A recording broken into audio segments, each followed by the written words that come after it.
जब सूरज ने सुनहरे रेशमी रथ पर चढ़कर आकाश की आंखों में शांति का काजल उतारा और पावन ने फूलों की पंखुड़ियों में बुद्धत्व की गंध भर दी, तब central public school Chandasi branch के प्रांगण में बुद्ध पूर्णिमा के पावन आलोक में नहाया हुआ प्रतीत हुआ।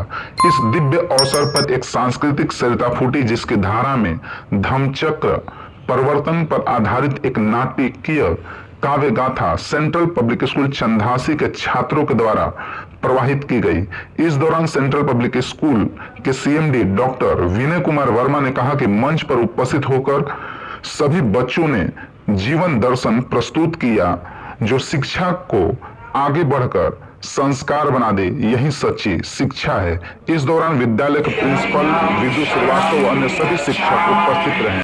बुद्धं शरणं गच्छामि, बुद्धं शरणं गच्छामि, बुद्धं शरणं गच्छामि, बुद्धं शरणं गच्छामि, बुद्धं शरणं गच्छामि, बुद्धं शरणं गच्छामि। हे प्रभु, हमें अपने बुरे कर्मों से बचने के लिए क्या करना चाहिए? अच्छे बुरे हर काम की नींव मन में ही होती है। अगर मन सही हो जाए तो कोई भी व्यक्ति गलत काम नहीं कर सकता। हे प्रभु, हर एक इंसान एक दूसरे से आगे बढ़ना चाहता है, परंतु जब वो अपनी खुशियाँ बांटेगा तो उसमें कोई क्या बाधा उत्पन्न नहीं होगी। एक जलते हुए दीपक से हजारों दीपक रोशन किए जा सकते हैं, फिर भी उस दीपक की रोशनी कम नहीं होती है। ठीक उसी प्रकार खुशियाँ बांटने से बढ़ती हैं, कम नहीं होती हैं। हे प्रभु, सत्य का मार्ग हमेशा कठिन होता है।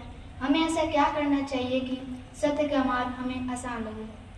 सत्य की मार्ग पर चलते हुए हम दो ही गलतियाँ कर सकते हैं। पहली गलती रास्ता पूरा तय न करना और दूसरी गलती चलने की शुरुआत ही नहीं करना। हे प्रभु, मनुष्य का सबसे बड़ा शत्रु कौन है? मनुष्य को कभी भी क्रोध की सजा नहीं मिलती, बल्कि क्रोध से सजा मिलती है। इसलिए अपने ऊपर विजय प्राप्त करने के लिए हमें क्रोध को पहले नियंत्रण में रखना होगा। प्रभु, विभिन्न लोगों के द्वारा विभिन्न मतों का अपने धर्म के रूप में उपदेश दिया जाता है। क्या हमें धर्म अपनाने के फायदे होते हैं? धर्म का अपनाने से हमें कई फायदे होते हैं, जैसे आत्मसम्मान और तनाव की मुक्ति, अहिंसा और करुणा का पालन होता है, आत्मज्ञान का मार्ग प्रशस्त होता है, सामाजिक समानता और भाईचारा का बढ़ावा, दुखों को दूर करने और उन्हें समझने में मदद मिलती है। हे प्रभु, हमें अपने जीवन के उद्धार के लिए किन किन नियमों का अनुसरण करना चाहिए? इन बातों का अनुसरण करके हम उन्नति प्राप्त कर सकते हैं, जैसे अहिंसा, चोरी नहीं करना, व्यभिचार नहीं करना और नशा नहीं करना। इन बातों का पालन करके हम नैतिक और आध्यात्मिक उन्नति प्राप्त कर सकते हैं।